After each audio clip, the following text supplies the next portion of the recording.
Have I gotten better since November 14th of 2020? We'll find out.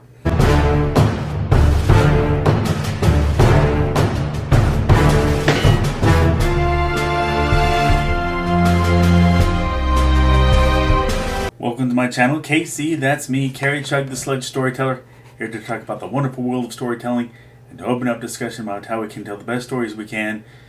Here, in this case, revising the subject matter from my previous video, Public Domain Characters Worth Reviving. This is a redo simply because the original had rookie technical issues, mainly with sound.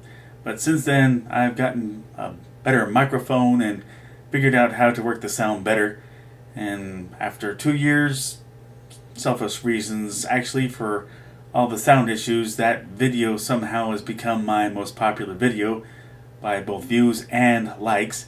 And there are a few dislikes, probably sound related, but I decided when it reached 4,000 views, now's a good time to do the redo and add a few more characters to talk about. Well, just one more character. So for those who aren't aware, public domain fictional characters run from characters of ancient mythology, folk heroes of the Middle Ages, any character as of 2023 that was created in 1927 going back, or was never renewed under copyright before it would expire. And thus anyone can create a story in any medium with these characters that I'm talking about, with a few caveats which we will touch upon as we go.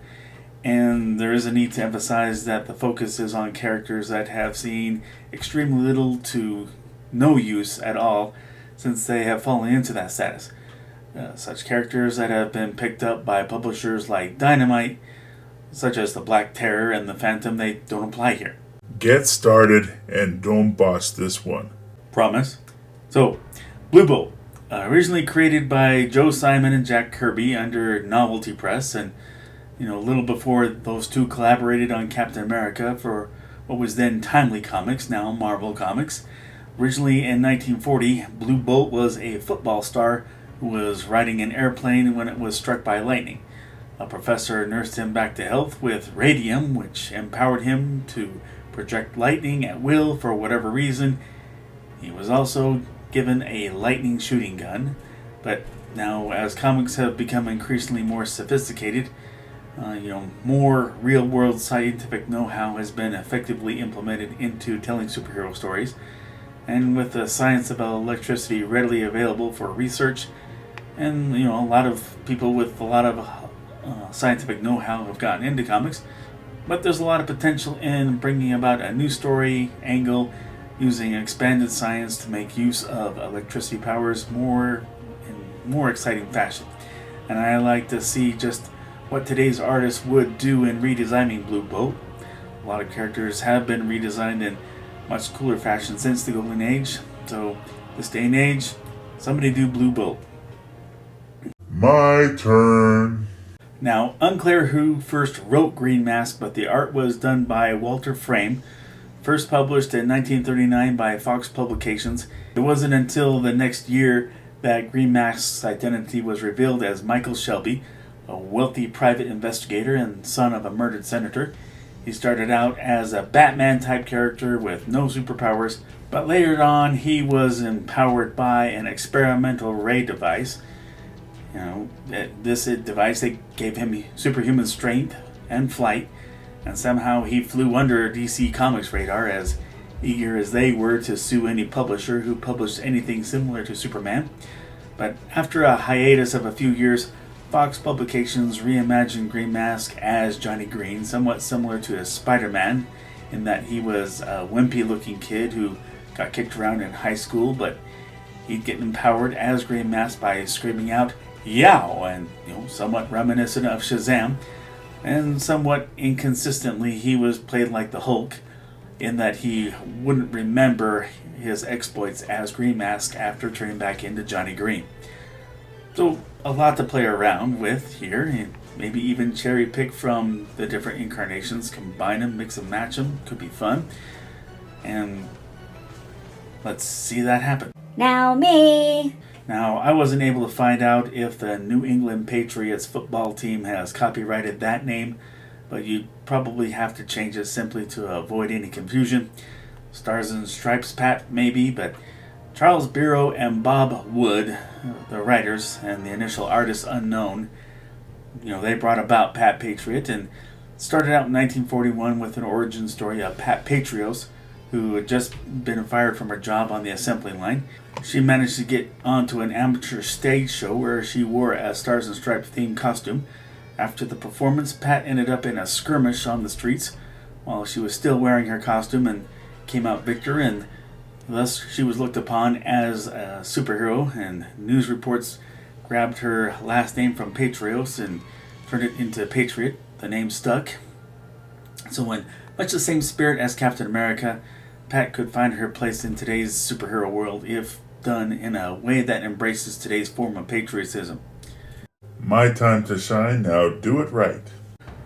So, widely regarded as the first Native American superhero, written and drawn by Dick Briefer, Jeff Dixie, a part of the Apache tribe. He had just finished law school and came back to his Arizona reservation and decided to fight crime, and with that he used the common weapons and skills associated with Native Americans in general. This imagery wouldn't fly today simply because it's an overgeneralization that has been scoffed at, and not the image that would be conducive to modern Native Americans anyway. And with the help of today's Green Arrow and Hawkeye, I think the bow and arrow would work. Go with practical leather, that kind of costume with low-key imagery of tribal symbolism, and I think it could work. Perhaps ideally it would be helmed by a creator with an Apache background or is strongly educated on Apache culture past and present. So you're getting me for the first time, now get it right. So, shout out to Alex Phillips, who in the comments section of the previous public domain character video suggested this. So as the story goes, Bill Reed was originally born in 1921 and had come down with a kind of infantile paralysis, but went under a heavy-duty training regimen that strengthens his upper body to the Herculean level of strength, but his legs were still weak, leaving him wheelchair-bound. So depressed over his worthiness to keep a romantic relationship with Bonnie, a woman who cared deeply for him, and after a humiliating experience in front of her, Reed dedicated himself toward overcoming his lower body paralysis. Through dedicated research, he found the means of wing flight. Then in the next 2 years, he managed to find the means of jumping and landing, through which his legs were strengthened to that of a normal man's levels. From there, he had become the patriotic war eagle. His hero story is set in 1942, where he becomes a World War II hero against the Nazi regime. This could work as a period piece or be modified in present day as the same spirit as Captain America and Pat Patriot. I'm game either way.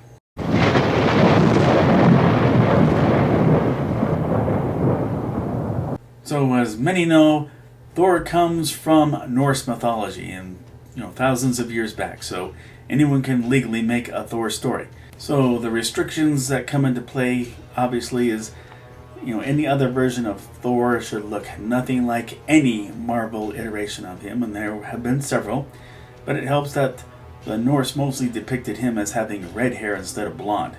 Outside of Marvel, you couldn't have him fly by use of his hammer, but interestingly, in the mythological version, he flew by use of a chariot pulled by goats.